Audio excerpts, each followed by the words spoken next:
the first module now, and that's preamble. COVID is engulfing our world. That's no more news. But it's having attendant impact on us as a nation, on us as a people, on us as a country, because of our reliance and over-dependence on oil. This, look at this, this is unprecedented in the world. I had to screenshot this and keep it from Bloomberg and BBC when the oil price went below zero.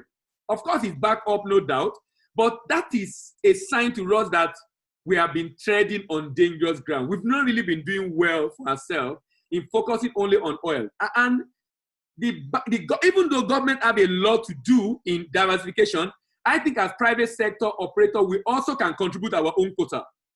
And that's what we'll be talking about today.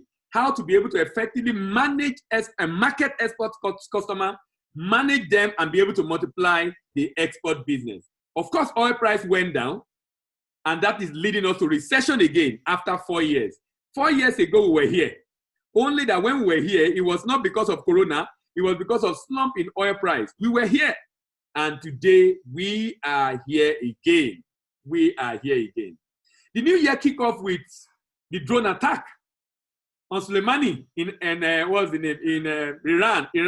Iran rather. There have been a lot of issue around that. And in response to the Iran hit a US base in Iraq in a move which seems designed to save face, like some people describe it. Additionally, the long-awaited phase 1 deal between US and China was signed. Now, people have said that the reason why China did not declare on time the issue in Wuhan was because they wanted to sign that deal. Until they signed that deal, they didn't let the world know the true picture of what happened in Wuhan. Brexit also happened. And, UK has been making a lot of moves. They actually started a program called Trade Connect right now to be able to increase trade with Africa. Increase trade with Africa. The novel coronavirus, or COVID-19, which began in the industrial city of Wuhan in China, quickly spread across the world also. By February, the disease has spread beyond Asia to continent of Europe and America. And of course, Africa is not spared. The virus was promptly labeled as pandemic, and the monetary, physical, and scientific authorities scrambled to contain the situation.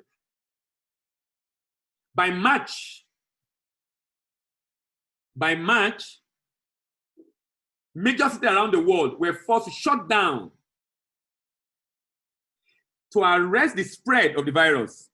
Federal government around the world quickly announced unprecedented fiscal stimulus package in order to alleviate the effect of the pandemic. Saudi and Russia-led coalition of OPEC member countries and the oil price and other oil-producing states in OPEC fell apart at the beginning of the month as Russia refused to go along with further production cuts. This led to a full-blown oil price war with Saudi Arabia slashing the price of oil. All that happened, and of course, each of them was affecting us at home. Even in January also, MPC met and reduced CRR, and increased CRR rather from 22.5 to 27.5.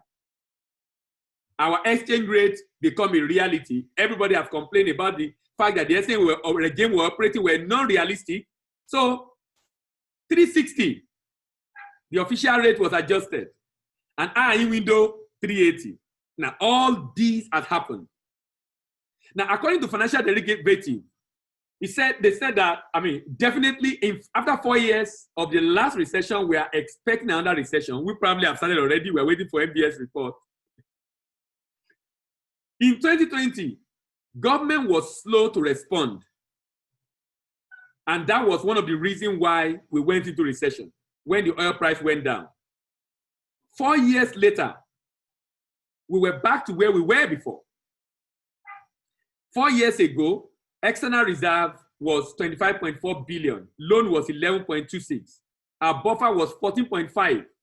Today, even though our external reserve has risen, but our loan has increased also.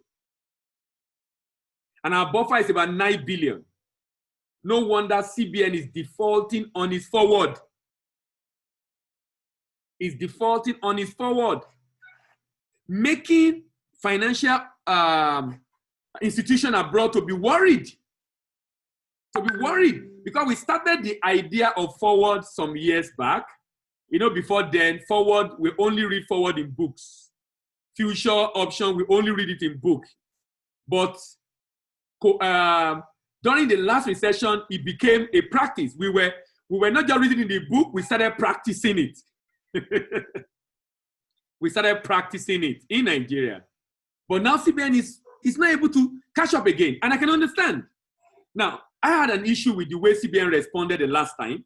And the reason is, CBN, the last time, the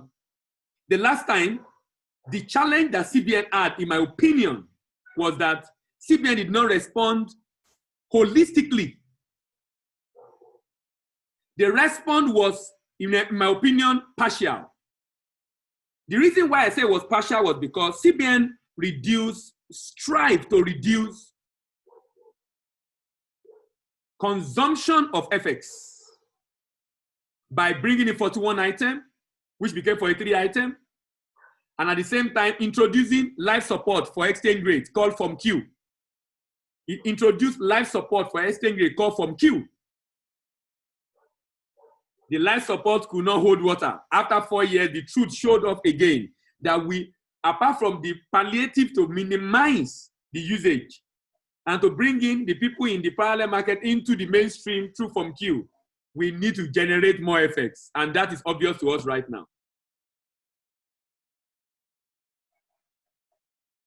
The impact of COVID-19 on the Nigerian economy has been three-dimensional according to FDC. First is from medical and healthcare perspective. Second, slowdown of trade and investment and project financing, considering that our two major trading partners, major export destination, India, taking off 15%, major import origin, China, taking off 25%. Both of them together were on lockdown. Of course, that affected us. But the third was the plunge in oil price. Like we see. Now, look at the way CBN has been intervening. Look at the degree of intervention. Because export proceed, the non-oil export proceed is not doing well in terms of inflow from non-export proceed. And other channels also. So there is need for a lot more inflow on the export side. And so the essence of having this conversation on marketing export customer, managing and multiplying them is basically to generate more forex for Nigeria so that we can acquire some skill on what can be done to be able to grow that space. I strongly believe Nigeria have what it takes for us to generate more, but we probably are not exploring those options. We're not exploring those options. Of course, we expect inflation to rise, and our GDP definitely is coming down. Why? Because of all these issues.